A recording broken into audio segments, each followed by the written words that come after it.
Muy buenos días. ¿Qué tal? Bienvenidos a esta segunda jornada del Congreso de la Esperanza en Teruel. Esperamos que han descansado bien, esponjados después de ese comienzo tan potente que tuvimos ayer por la tarde, con ese colofón final en la iglesia de San Pedro, con ese concierto, El sueño de las ciudades, con Luisa Gabasa, Juan Cuartero y esos músicos que nos llevaron también a otros mundos y a soñar también la esperanza. Hoy seguimos abordando este asunto desde distintos puntos de vista. Ayer hicimos como una especie de aperitivo en la mesa redonda, donde ya salieron muchas cosas. Hoy Raúl Flores nos hablará de realidades concretas a través del informe FOESA de Cáritas. Hablará también José Vicente Pérez Fuster como proyecto de vida y esperanza. Será a las 11. Y a las 12:35 será la última ponencia, Optimismo transhumanista y esperanza cristiana, con Rafael Monterre. Por cierto, a las 12 tendremos un café en la planta de abajo y, mientras tanto, todos aquellos que quieran ir, que quieran tener el certificado, pues lo pueden pedir también afuera. El arte y la belleza generan esperanza. Creo que estamos todos de acuerdo, lo pudimos ver ayer ya. Y hoy también queremos que sea así. Queremos que, además de abordar la esperanza desde distintos campos como la sociología, la medicina, la psicología o la sociología o la filosofía, también nos acompañe la música. Lo vamos a hacer a través de un gran músico, de uno de los músicos más destacados de nuestra provincia, como es Fran Gallego, que ha formado parte de proyectos como Radices, a un Extraordinary Quintet o Dos Dedos, y que además es director del Centro de Estudios Musicales On Music en Teruel. Pues con él les damos la bienvenida.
El primer diálogo de esta mañana entre José Miguel Meléndez, que es delegado de la Corporación Aragonesa de Radio y Televisión en Teruel, y Raúl Flores, nos va a invitar a tomar el pulso a nuestra sociedad entre el diagnóstico y la posibilidad. Y es que para hablar de esperanza hay que hablar también de realidad, de realidades concretas. Y como decimos los periodistas, la única realidad concreta es la que nos dan las cifras y los datos. Raúl Flores Martos es sociólogo, dedicado desde hace más de 2 décadas a la investigación social y específicamente al estudio de la pobreza y la exclusión social. Es director técnico de la Fundación Foessa y coordinador de estudios de Cáritas, autor y coautor de diversas investigaciones realizadas desde estas 2 entidades. Pues cuando queráis damos inicio a este primer diálogo de la mañana.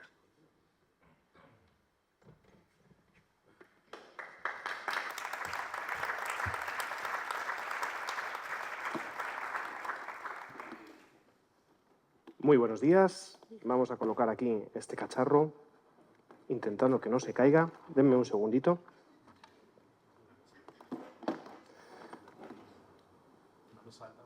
No, se sostiene. Se sostiene bien, gracias.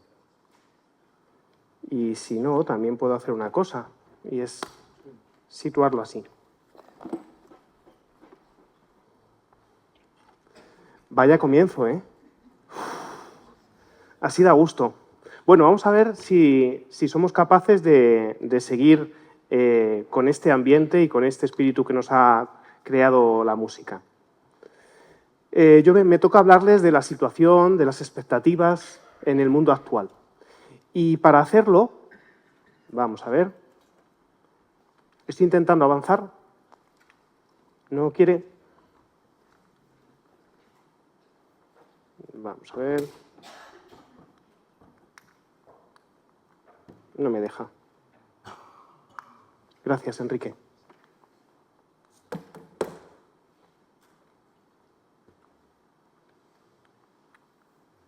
¿Puede ser que se haya movido la pila o alguna cosa de estas?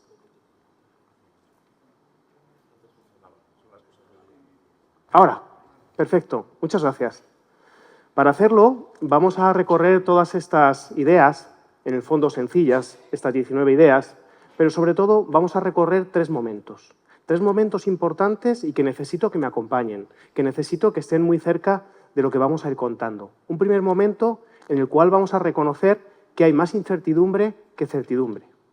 Un segundo momento en el cual vamos a ver que los tiempos han cambiado y cuáles son esas situaciones que están construyendo la realidad de hoy. Y un tercer momento en el cual vamos a ver qué motivos tenemos para la esperanza. Yo hago una advertencia, y es que el bloque segundo, el de los tiempos han cambiado, es un bloque en el que vamos a ver cosas que no acaban de funcionar bien. Pero también advierto de que al final vamos a ver motivos para la esperanza. ¿Vamos a ello? Hay más incertidumbre que certidumbre. La única certeza es la propia incertidumbre, nos decía Bauman. Pero también, en sentido positivo, lo único que hace posible la vida es la propia incertidumbre. Esa incertidumbre permanente e intolerable de no saber lo que viene después. Desde un punto de vista humano, si supiéramos lo que viene después, la vida se agotaría. Pero junto a esta incertidumbre, es importante que seamos capaces de contactarnos con el mundo, con esa incertidumbre. Es importante que vibremos con el mundo. Nos decía Glissant que entendemos mejor el mundo cuando temblamos con él, porque el mundo está temblando en todas esas direcciones. Yo les invito a que ahora, en este ratito, temblemos. Temblemos juntos y temblemos con el mundo. Y para continuar, tengo que recordar a un maestro. Gran parte de las cosas que yo les voy a compartir son cosas que me han sido dadas, que me han venido de maestros, que me han ido transfiriendo. Y un maestro me decía, Raúl, es muy importante en la vida mirar el retrovisor, mirar de dónde venimos. Pero ten cuidado, porque si solamente miras el retrovisor, te vas a dar un guantazo. No vas a ser capaz de advertir lo que viene por detrás, lo que viene por delante.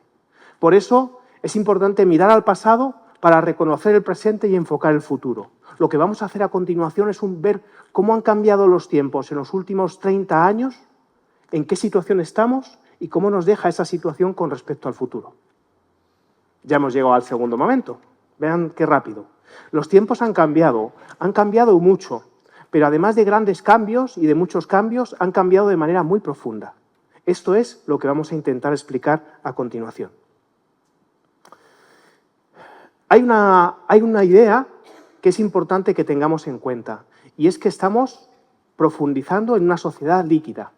¿Qué significa profundizar en una sociedad líquida? Significa que se ha derretido la solidez de las instituciones. Instituciones que estructuraban nuestras vidas y que daban sentido a nuestras vidas, que ayudaban a dar sentido a nuestras vidas. Estoy hablando de instituciones como la familia, estoy hablando de instituciones como las administraciones, estoy hablando de instituciones como los espacios religiosos, como la Iglesia. Se ha derretido la legitimidad de los valores. De alguna forma, podíamos distinguir entre valores legítimos y valores no legítimos. Y, sin embargo, ahora hay tendencias que, nos hacen confundir, nos hacen pensar que todos los valores son igual de importantes y de legítimos. Hay una situación de negar lo sagrado. Históricamente, todos los pueblos han construido el espacio de lo sagrado. No hace falta que apareciera el cristianismo, no hacía falta que se desarrollaran otras religiones. Muy de antes, los pueblos ya reconocían ese espacio sagrado, un espacio sagrado que ayudaba a vivir en este espacio de la tierra. Se ha debilitado la lealtad tradicional, los usos y costumbres. Alguien me podrá decir, hombre, pues es que hay usos y costumbres que menos mal que se han quitado. Sí, si no se trata de no avanzar, si no se trata de desechar aquello que no nos vale, que va en contra del bien. Se trata de que necesitamos superar algunos usos y costumbres, no olvidarlos por completo, no hacer como que no han existido, conocer por qué estamos dando ese paso. Todo esto es lo que construye esa sociedad líquida, una sociedad en la que además, como decía Bauman, este es el sociólogo al cual le ponemos la foto para recordarle porque nos ha ayudado mucho, la modernidad líquida es una civilización de excesos, de redundancia, de desperdicios y de eliminación de desechos. Esta es la imagen que mejor define ahora mismo a la sociedad. Decía Monseñor Argüello hace poco, citando a Bauman también, que las personas en esta sociedad líquida que hemos descrito se sienten como peones movidos por jugadores desconocidos. Y cuando no sabemos por qué estamos haciendo algo, entramos en crisis. Desconocemos por qué nos movemos de una manera o de otra. Esto es la sociedad líquida que vivimos a día de hoy. Imaginen que la sociedad española tiene 5 plantas. En la primera vive el 20% con menos recursos, con menos dinero. En la segunda planta no están los más pobres, pero tampoco les sobra mucho, viven el 20% siguiente. La tercera planta vendría a ser lo que es la clase media, ni mucho ni poco. En la cuarta planta viven muy acomodados y en la quinta planta, son los que más renta tienen y viven muy, muy, muy confortables. Cada vez que ha venido una crisis, en los últimos 20 años, ha pasado algo parecido a esto que estamos viendo aquí. Esto es la transición entre 2020 y 2022. ¿Qué pasó a los habitantes de la primera planta? Que en la crisis de la COVID-19 perdió un 16% de su renta. ¿Qué pasó a los de la segunda planta? También perdieron renta, perdieron un 9% de su renta, pero menos que los de la primera, La clase media, hay veces que tú abres el periódico, escuchas la radio, ves la televisión y parece que la clase media es la que pierde siempre. Pues efectivamente, también perdió un 6%. Aproximadamente perdió 3 veces menos que los habitantes de la primera planta. ¿Qué pasó en la cuarta planta? Pues también esa planta acomodada, con rentas altas, perdió un 2%. ¿Y qué pasó en la quinta planta? Pues pasó que en vez de perder, se incrementó su renta, aproximadamente un 5%. Esta realidad de esta crisis concreta se puede ver en la crisis del alza de los precios que vino después de la crisis de la COVID, se puede ver en la gran recesión que nos llevó desde el año 2009 hasta el año 2013. Llevamos varias crisis produciéndose lo mismo. Y lo que se está produciendo también en términos de desigualdad, pero de exclusión social, es que los techos de esta sociedad cada vez son más pegajosos y los suelos, perdón, cada vez son más pegajosos y los techos también son cada vez más pegajosos. Eso significa que quien se desarrolla, se cría viviendo en la primera planta, cada vez lo tiene un poquito más difícil para salir de esa primera planta y subir a la segunda planta. Y quienes nacen y se crían en los techos de la quinta planta, rara vez bajan a la cuarta planta. Esta es una situación relativamente nueva después de que en los años 70 a 2000 la movilidad social en nuestra sociedad fuera muy buena, fuera muy activa. Con lo cual no es que sea algo que siempre ha sido así, sino es algo en lo que hemos ido desarrollándonos a partir de los años 2005, 2006, 2007 más bien. ¿Qué ocurre cuando se incrementan las distancias entre la primera planta y la quinta planta? Pues podemos hablar de injusticia, podemos hablar de muchas cosas, pero la distancia realmente importante es la que separa la primera de la tercera planta.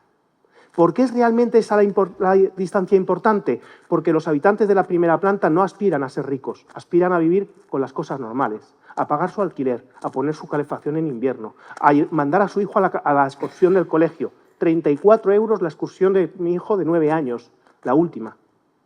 Esto es el presupuesto de comida de muchas familias para una semana. Eso es a lo que aspira esta primera planta. Y cuando la distancia entre una y otra se amplía, lo que hace es que las cosas normales, las habituales, son cada vez más inaccesibles para los habitantes de esta primera planta. Esta es la realidad de exclusión social y desigualdad. Les presento a Valentín. Valentín está planchando una camisa. Puede ser que esté planchando porque tiene una cita romántica, puede ser que esté planchando porque le ha tocado en el reparto de las tareas domésticas, porque trabaja en la lavandería de un hotel, o que lo está haciendo porque su vecina se ha roto un brazo y le está echando una mano y le está ayudando a planchar la camisa. Valentín está trabajando en todos los casos. En todos los ejemplos que yo he puesto, Valentín trabaja. Sin embargo, hay veces que parece que no. Hay veces que solamente identificamos el trabajo con el empleo. Hay veces que solamente reconocemos que hay un trabajo cuando hay una remuneración, cuando hay una contraprestación económica. Sin embargo, todos los ejemplos que yo he puesto de Valentín son trabajo y son importantes, necesarios y cruciales para la vida. ¿Qué es lo que nos ocurre entonces? Nos ocurre que estamos en una situación de cambio de valores. Perdón, que me he ido para adelante antes de tiempo. Y este cambio de valores está sustentado fundamentalmente en el mercado y en su lógica. El mercado ha invadido el conjunto de las esferas sociales. El mercado es lo central. Hoy el mercado es todo y todo está al servicio del mercado. Y lo que no está dentro de ese mercado sobra, es un residuo y con suerte ese residuo hay que gestionarlo para que no estorbe demasiado. La lógica del mercado, del intercambio equivalente, identifica valor con precio. Por tanto, todo aquello que no tiene precio o que tiene un precio bajo, no tiene valor. Solo se ve lo que se puede pesar o lo que se puede medir.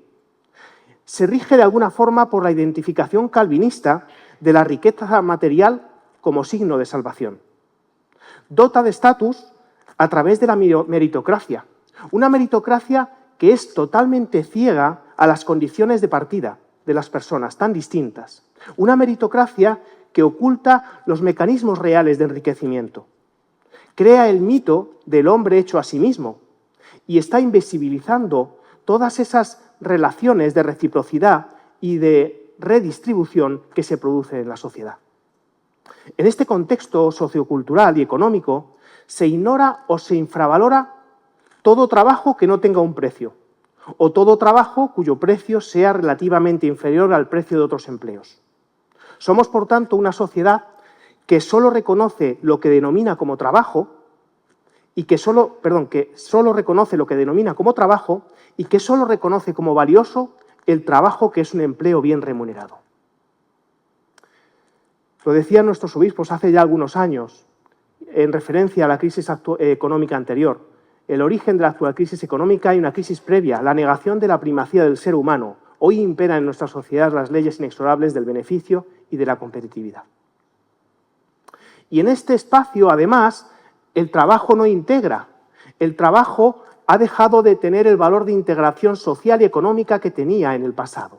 Si hace 30 años lo que marcaba la diferencia en términos de condiciones de vida era tener o no tener un trabajo, a día de hoy lo que marca las diferencias es tener o no tener un buen trabajo.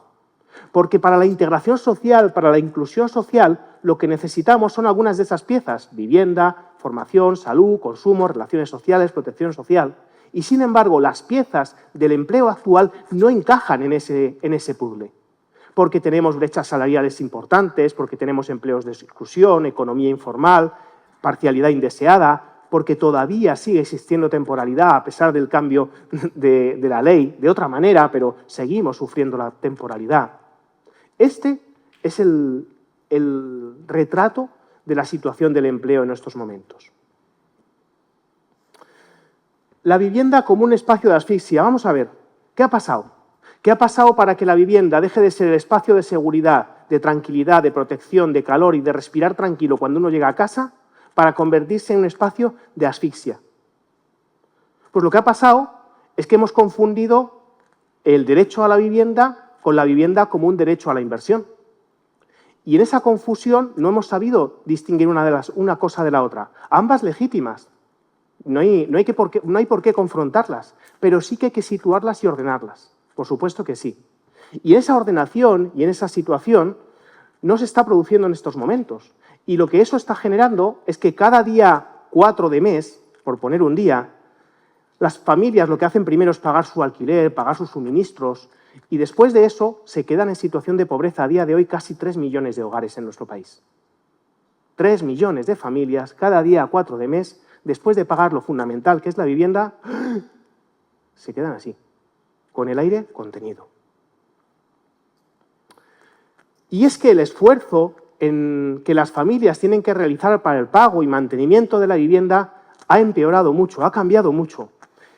Los habitantes de esa primera planta que veíamos antes, ¿lo recuerdan? En el año 2007 dedicaban el 48% de sus ingresos al pago del alquiler. En el año 2024 dedican el 73%. ¿Qué te queda para el resto del mes? La compra. En el año 1987, las familias, una familia, todos los miembros de la familia, dedicaban 3 años de sus ingresos laborales, de sus rentas del trabajo, a pagar una vivienda. En el año 2023, la misma familia tiene que dedicar 7 años de ingresos laborales para pagar la vivienda. Y aquí encima hay un truco. En el año 87, casi todos los hogares contabilizados solo trabajaba uno. En el año 2023, casi todos los hogares contabilizados trabajan los 2. Es decir, el esfuerzo que tienes que realizar para afrontar el acceso a una vivienda se ha multiplicado. Y por último, algo importante, las familias más vulnerables, las familias con menos recursos, han visto cómo se han visto descapitalizadas de la vivienda. Esto significa que en el año 2013, de los hogares en exclusión, con muchos problemas importantes, 6 de cada 10 hogares tenían una vivienda en propiedad. Y eso, a pesar de todo lo que estaban viviendo, les daba un suelo de seguridad. Sin embargo, en el año 2024, es el último estudio que hemos hecho, esa proporción se ha reducido a 3 de cada 10. Es decir, las mismas familias, o distintas, pero que sufren situaciones de exclusión social, han perdido en muchas ocasiones ese suelo de seguridad que es una vivienda en propiedad, aunque fuera con pagos pendientes.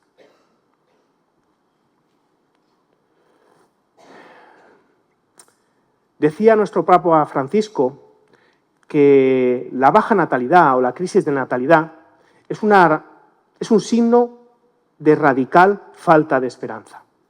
Radical falta de esperanza en la baja natalidad. Pero a esto yo me gustaría añadirle otra cosa. No se trata solamente de que las personas tengan pocos hijos. Se trata de la brecha de fecundidad.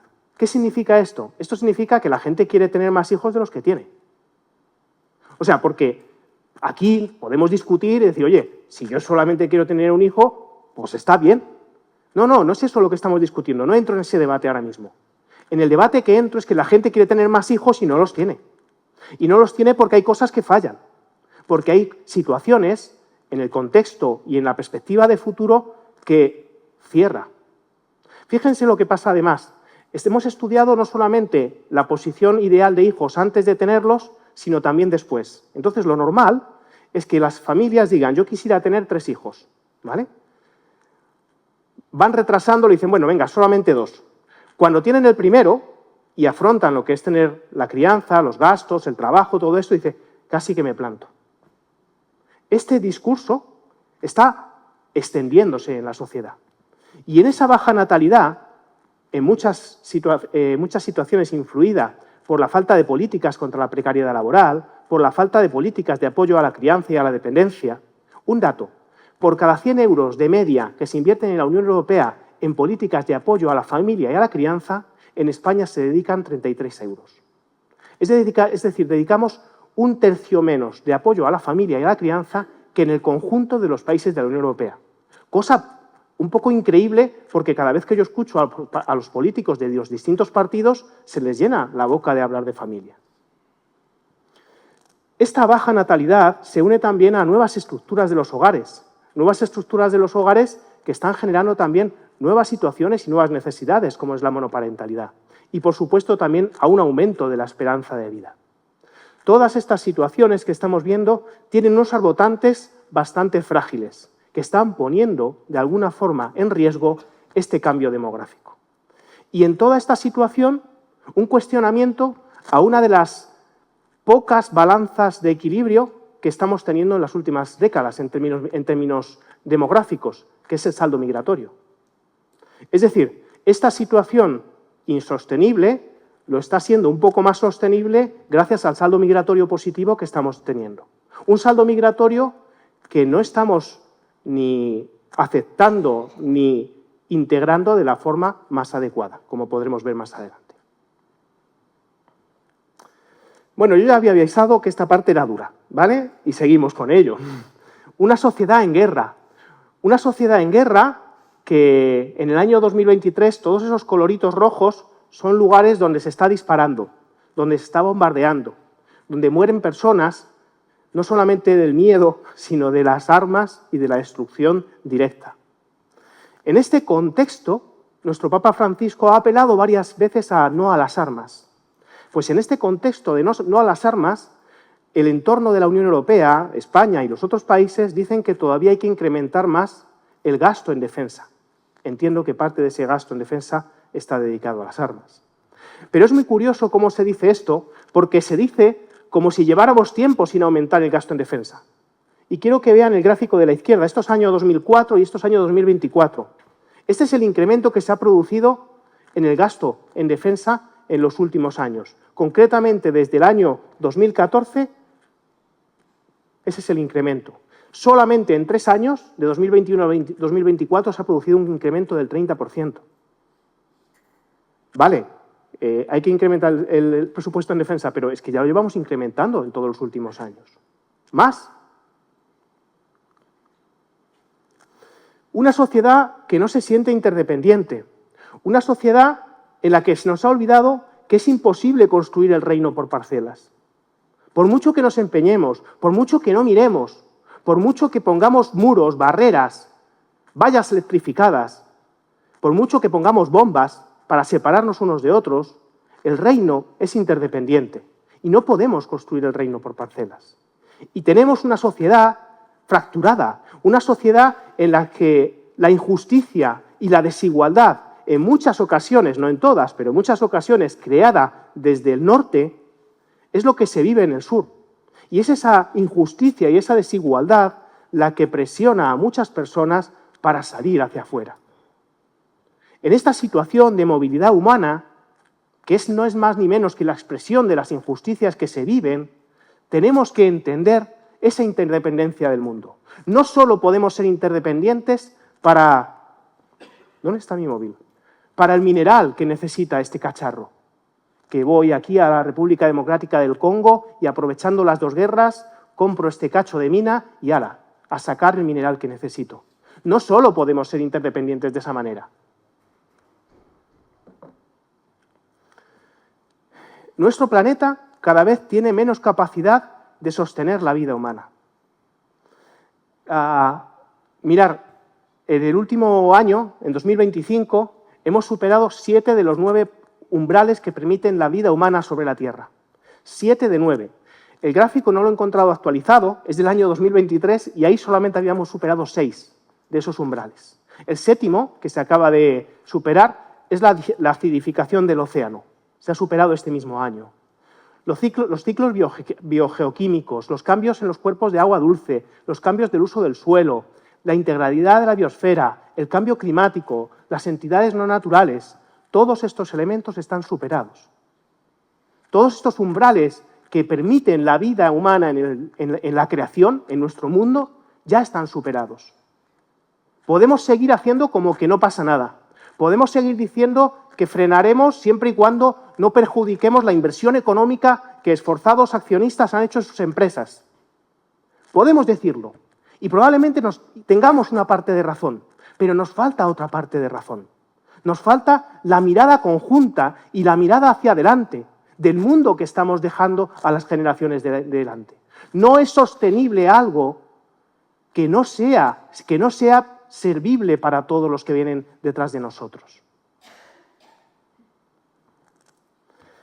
Y también una sociedad en la que el individualismo está fragmentando la sociedad. Una tendencia asociada al proceso de individualización tiene que ver con la contracción de lo público, con el vaciamiento del espacio público. El vaciamiento del espacio público lo que hace es dificultar sobremanera la articulación del espacio comunitario. Bauman también advierte de otra cara de la individualización. Él lo llama la corrosión y la lenta desintegración del concepto de ciudadanía. Y se refiere a ese vaciamiento del espacio público. Monseñor Argüello hace poquitos días cargaba contra el positivismo jurídico, contra el relativismo moral, y denunciaba que hoy lo bueno es lo que dicen las leyes. Decía que lo útil es lo que dicta el mercado. Y decía que lo conveniente es lo que satisface el deseo.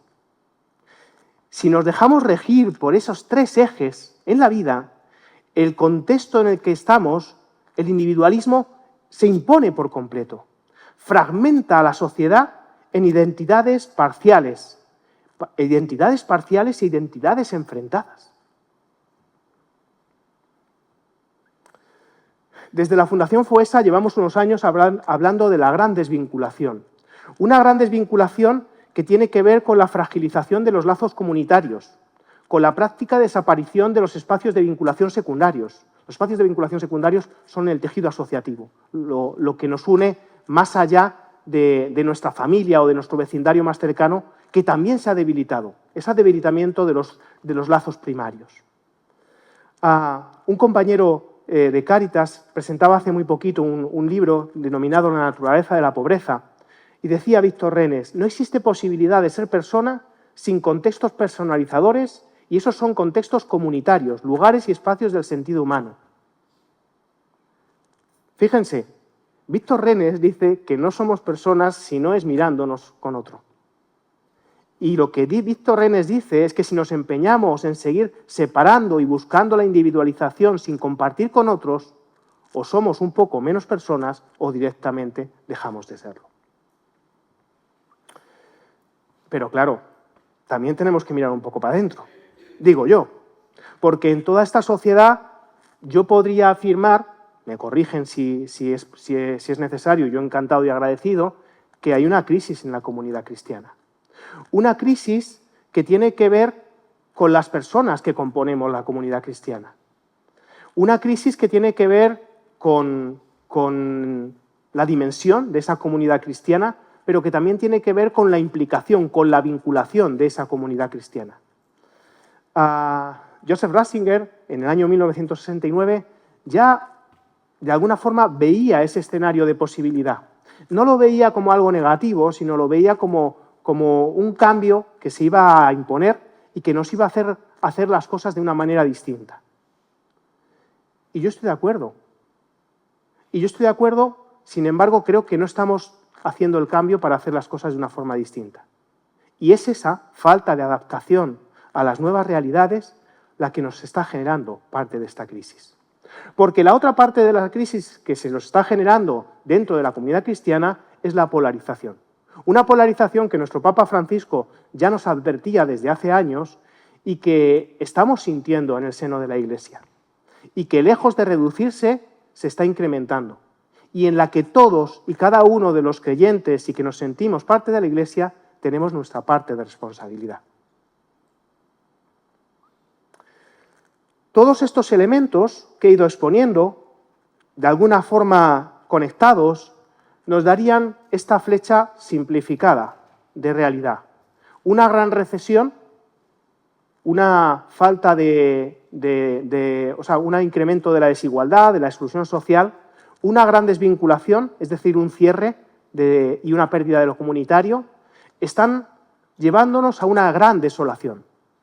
Una gran desolación entendida como el desconsuelo, como la angustia, como la aflicción, como una pérdida de sentido vital, como una soledad absoluta y como un lugar ausente de vida.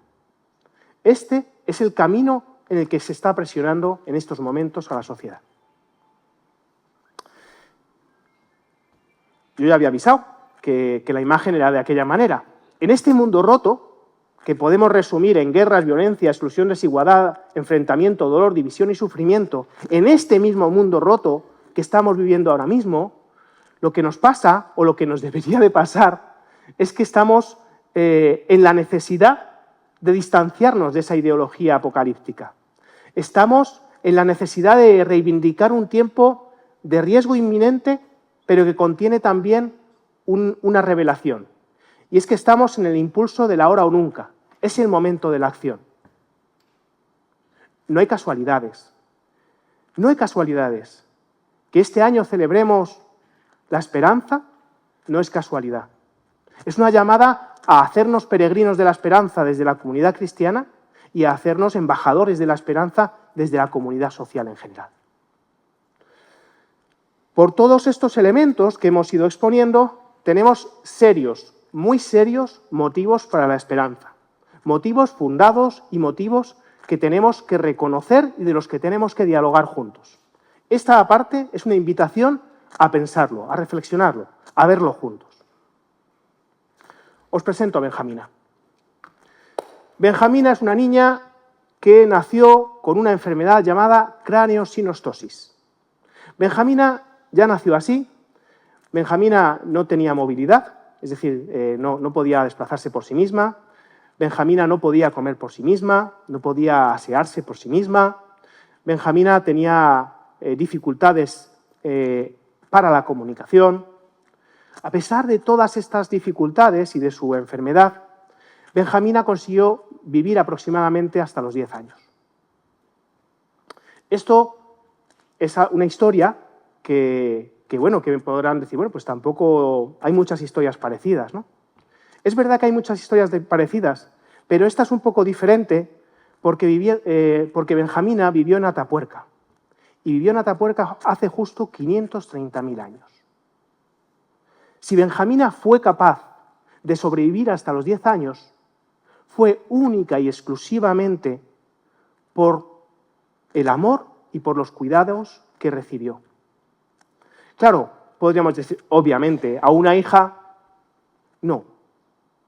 No es suficiente con que una madre o un padre o unos hermanos se encarguen de Benjamina. Benjamina no podía cazar, no podía recolectar. Benjamina no sumaba en nada a su clan. Y sin embargo, todo su clan trabajó para que Benjamina sobreviviera. ¿Lo hizo por convencimiento, por dogma religioso? No estaban establecidos dogmas religiosos. Todo el clan de Benjamina sostuvo su cuidado y su amor sencillamente porque es lo que les salía. Sencillamente porque son cualidades humanas, porque las llevamos desde que fuimos creados. Con esas cualidades tenemos el primer paso para afrontar todas las situaciones que hemos visto antes. Lo tenemos dentro, solamente tenemos que dejar que salga, que fluya. Hay un autor que se llama Darío Moya, en Cáritas lo hemos usado en bastantes ocasiones, que nos habla de dinámicas de esperanza para una sociedad en crisis. Lo que nos dice Darío Moya es que el amor y la justicia son puntos de origen para esa esperanza. Nos dice que el primero de ellos es el amor, porque quien ama espera, quien ama confía, incluso cuando otros no esperan, incluso contra las mismas evidencias que te hacen dudar de si merece o no merece la pena. El amor nos habilita a esa espera incondicionada. Pero asimismo Darío Moyá nos habla de que otro fundamento de la esperanza humana es el anhelo de justicia. Fijaos qué curioso, la esperanza muy unida al anhelo de justicia. Un anhelo de justicia que existe en todo corazón humano y que no se ha endurecido, que sigue siempre esperando, deseando, fatigándose y luchando porque se haga justicia. Porque la injusticia va en contra de lo que estamos sintiendo dentro. Por tanto, en esta concepción de Darío Moyá, el punto de partida es que no nos olvidemos y que no dejemos que nadie se olvide de la dignidad de todas las personas. Y el horizonte es un mundo en el que se respete la dignidad de todas esas personas. Yo estoy un poquito cansado, me van a perdonar, ahora se lo comparto así, de que se apele a la resiliencia. Es que hay que ser resilientes, oye. Es que hay que sobreponerse. Es que el que no es resiliente no tira para adelante. Estoy cansado. Mi madre se rompió la pelvis este verano. Se fracturó la pelvis. En esa fractura de pelvis, mi madre tenía el hueso que tenía que unir. Imagínense, ya unos años avanzados. En esa posición, mi madre podría haber optado por decirle a la pelvis, pelvis, venga, únete. Tú puedes. Vamos, pelvis, venga, pon lo mejor de ti, esfuérzate, da lo mejor. Ahí, vete creando los tejiditos para juntarte. Mi madre se hubiera olvidado de que la pelvis necesitaba de nutrientes para poder crear nuevas células óseas. De nutrientes que son llevados hasta allí por el riego sanguíneo. Un riego sanguíneo que necesita de un corazón que bombee para que llegue. Un corazón que necesita de unos oxígenos que se funda en los pulmones, que oxigenan la sangre para que llegue. Unos pulmones, un corazón que necesita de unos nutrientes que previamente se han digerido en el intestino y en el estómago y que previamente han sido ingeridos. La pelvis de mi madre necesitaba la cooperación de todo el cuerpo para realmente poder practicar esa resiliencia. Pues nos pasa algo muy parecido. No debemos seguir apelando a la resiliencia individual. Necesitamos la resiliencia comunitaria, la resiliencia colectiva. Esa resiliencia es la que realmente nos permite sobreponernos y afrontar las dificultades.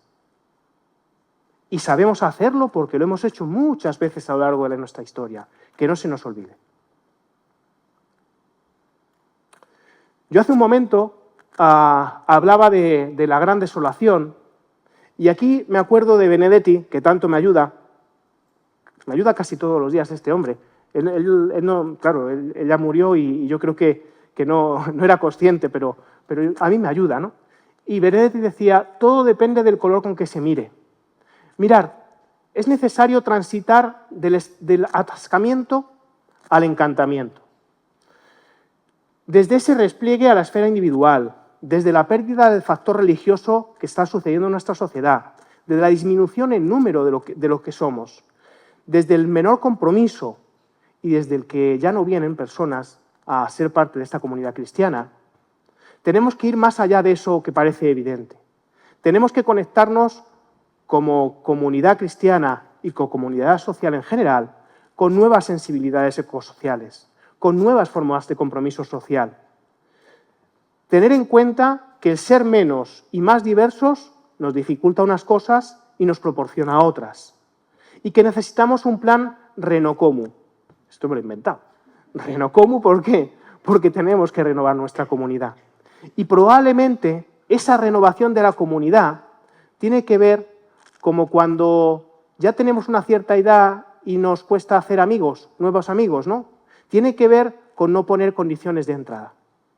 Tiene que ver con no pedir carnés ni indicadores al principio. Tiene que ver con dejarnos ir, conocer mejor y solamente conociendo mejor, dar la oportunidad a que surja la conexión, el vínculo, el amor o el compartir una comunidad. Pero además, ahora no va, porfa, no me va el pasador. Ahora sí, gracias. Pero además, tenemos que pasar de la mala noticia a la buena noticia. Mirad, tenemos la mirada educada en la mala noticia. Estamos inmersos en la mala noticia. Jesús no vivió en un mundo mejor que el nuestro. Y sin embargo, Jesús vivió desde la buena noticia.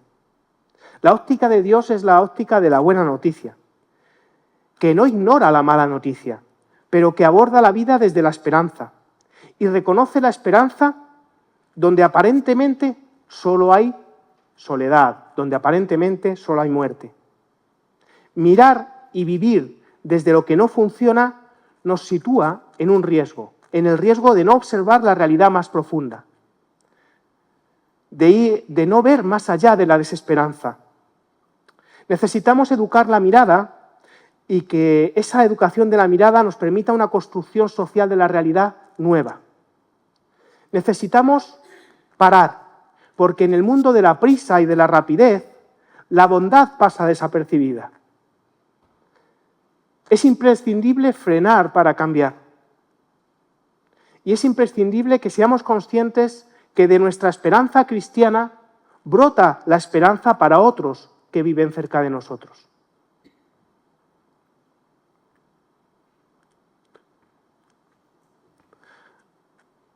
Nuestra esperanza no tiene que depender de la realidad.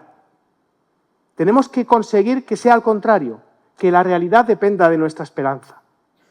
Mirar la realidad con los ojos de esperanza es lo mismo que mirarla con los ojos de la fe.